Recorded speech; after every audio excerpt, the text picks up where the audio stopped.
শেষ সময়ে প্রিয়জনের সঙ্গে ঈদের আনন্দ ভাগাভাগি করে নিতে বাড়ির পথে ছুটছে রাজধানীবাসী। সকাল থেকেই কমলাপুর রেল স্টেশনে ভিড় করে ঘরমুখো মানুষ। ভোগান্তি ছাড়াই নির্ধারিত সময়ে ট্রেন ছেড়ে যাওয়ায় খুশি যাত্রীরা। বাসস্ট্যান্ড ও লঞ্চ টার্মিনালেও মানুষের উপচে পড়া ভিড়। ফিরতি পথেও কোনো ভোগান্তি হবে না বলে জানিয়েছেন সড়ক পরিবহন ও সেতু উপদেষ্টা মোহাম্মদ ফাউজুল করিম খান। বিলাল হোসেনকে সাথে নিয়ে রুদ্র রফিকের রিপোর্ট।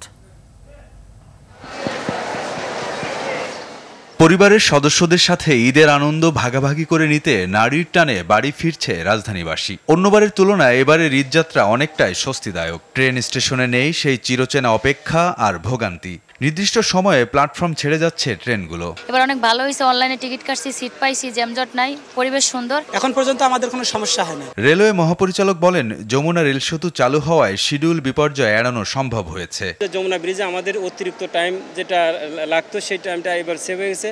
যাতায়াতে কমপক্ষে আধা ঘন্টা টাইম আমাদেরকে রাউন্ড ট্রিপে আমাদের সেভ হয়েছে।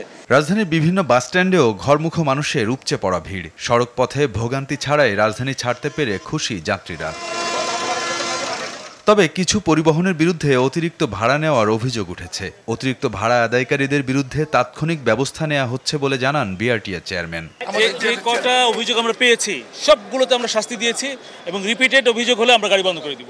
গাবতলী বাস টার্মিনাল পরিদর্শনে গিয়ে সড়ক পরিবহন ও সেতু উপদেষ্টা মোহাম্মদ ফাউজুল কবির খান জানান, সরকারের সকল বিভাগের সমন্বিত উদ্যোগে এবার ঈদযাত্রা স্বস্তিদায়ক হচ্ছে। সবাই যদি সরকার হিসেবে কাজ করি, ভিন্ন ভিন্ন না করি, তাহলে ফেরার পথে আমাদের ইনশাআল্লাহ কোনো অসুবিধা হবে না। এবং আমরা যদি আমাদের শ্রমিক এবং মালিক সংগঠনের নেতৃবৃন্দ যদি আমাদেরকে সহায়তা করেন, যাওয়ার সময়টা যেরকম নির্বিঘ্ন হয়েছে, যেটা আরামদায়ক হয়েছে, ফিরে আসাটা ওরকম। বাস ও ট্রেনের পাশাপাশি লঞ্চে করেও ঢাকা ছাড়ছেন নগরবাসী। পরিবারের সাথে ঈদ উদযাপন শেষে ফিরতি যাত্রাও নিরাপদ হবে এমন প্রত্যাশা সবার।